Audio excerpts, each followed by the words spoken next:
Yesterday I had the opportunity to gather with people from around our diocese, priests and people at St. John and Paul in Wexford to listen to Cardinal Dan DiNardo, a Pittsburgh priest who became a cardinal several years ago.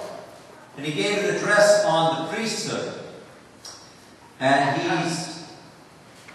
he was my spiritual director in the seminary. We went to the same seminary. And he was my professor. He taught me homiletics, public speaking, medieval philosophy, liturgy. And when I was chaplain at Mercy, I used to go and help him not do masses on the weekend to give him a break. And he's a great pianist, great cook, just a consummate, humble servant of the church. One of 11 cardinals in the United States of America, 62 years of age. And he's now in the 10th largest diocese in the United States of America. There's 1.6 million Catholics. 24 languages are spoken on a weekend there in Galveston, Houston, Texas. And there was a panel throughout the day of different priests, Anglican priest, Orthodox priest, Byzantine priest. Father Gober was there. And they mentioned at the gathering that there were 6 priests in the gathering yesterday who all came from St. Anne's Church in Castle Shannon. And they said that there is a creek that goes through Castle Shannon in a valley, and the priest at the time when they were growing up, his name was Father Harkins. And Father Harkins took care of everybody in his parish with great devotion, passion, love, care, protection. And the 6 priests in the gathering yesterday said, he did such a fine job, they wanted to give their life for the same thing. For God's people, to preach God's word to them. And in the words of the prophet Ezekiel today, to bring back the stray, to forgive the lost, to seek the sick, to rescue the dying, and shepherd them. A pastor means a shepherd, one who tends to those who are injured, wounded, broken, vulnerable, fragile, soiled, maimed by life.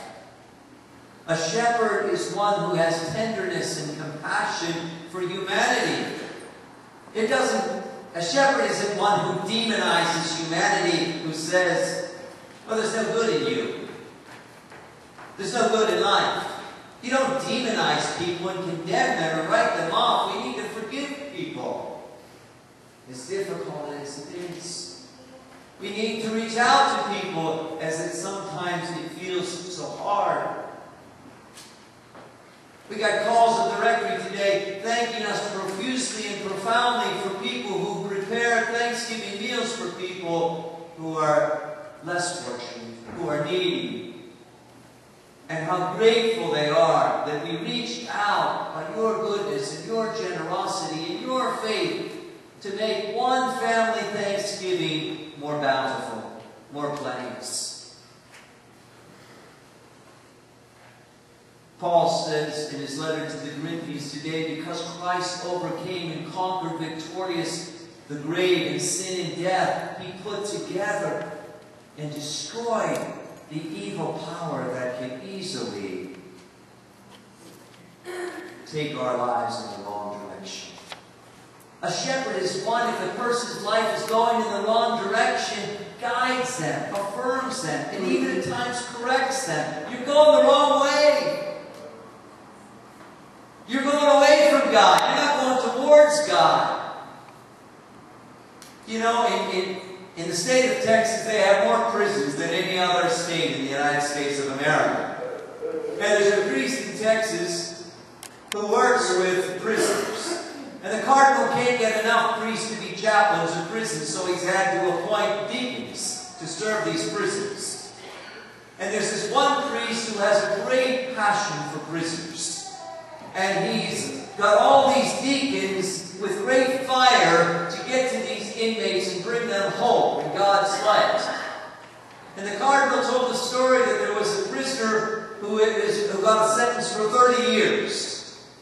And he was a catechumen. He was studying the Catholic faith in the right of the RCIA. He was initiated last year into the Catholic faith, and he said to the cardinal, I may have a sentence of 30 years to be in this cell, but I feel the warmth and the love of God.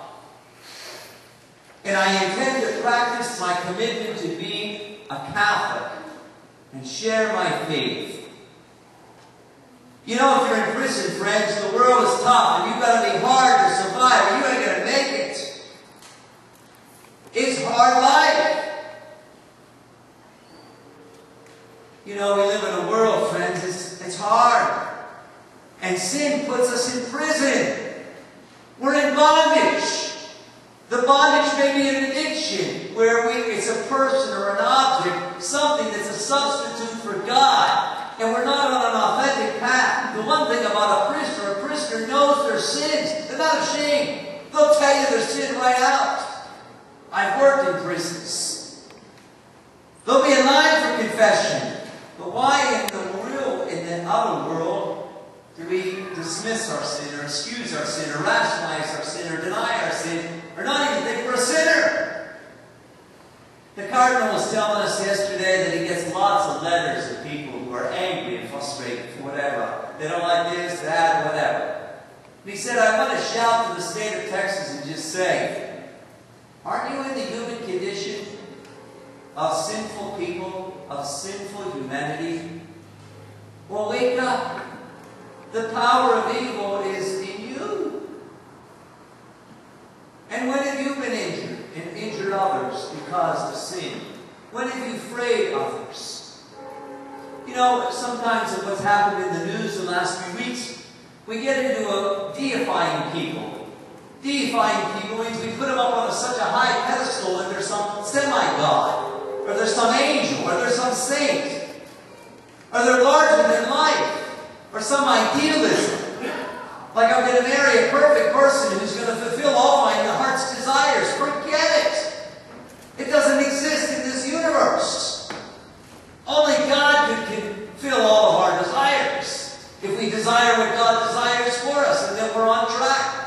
Because only God will make our lives flourish and fulfill and complete. And when we have God, we have everything. Because Christ conquered the enemy's sin and Satan, so that we would rise victorious. But sometimes, friends, we lose the battle in our own sinful life. And sometimes, friends, we need to come back Sunday after Sunday to open our hearts to God's Word that heals us when we're frayed, and when we're broken, and when we're strayed. I met a woman recently, and she told me she's 55 years of age. She's one of 10 siblings. And she's the only one of 10 siblings at the age of 55 who practices her Catholic faith today. And I said, you know, this week on Thanksgiving Day, we're going to hear the story of the 10 lepers of Luke chapter 17. There was only one who came back to give thanks to the Lord. I said, so you're not doing too bad. And I encouraged her, keep practicing. There was Franciscan sisters here today. One sister, they had their full habit on. One sister was from Kansas City, and the other sister was from St. Louis. And they're giving a retreat to people up in Gilmer. And they were at the 8 o'clock Mass this morning. And I said, sisters, they were young, full, joyful. I could see joy in their eyes. I could see God's grace and His love was clearly evident. And I said, sisters, keep showing others the way. Because if you don't, the world will take them the wrong direction. And they'll keep going south in destruction. Last night I had my niece. She was here with my brother in from North Carolina. And they were here for the Mass. And my niece, while I was preaching last night, she says to my brother, How come Uncle Rich is screaming so loud? And my brother says, Samantha, he's preaching. He's trying to wake people up to God. And then I thought to myself, as Samantha left for North Carolina this morning and had breakfast with me, the world is screaming for God. And He hears us. And He wants to heal us and free us and forgive us and redeem us and save us. Isaiah in chapter 65, verse 8 says, "Those who serve others in God's name will be rewarded for their service." Our salvation is tied, friends, to how we serve others. Giving love away, unselfish, sacrificial, with great commitment, like Father Harkins.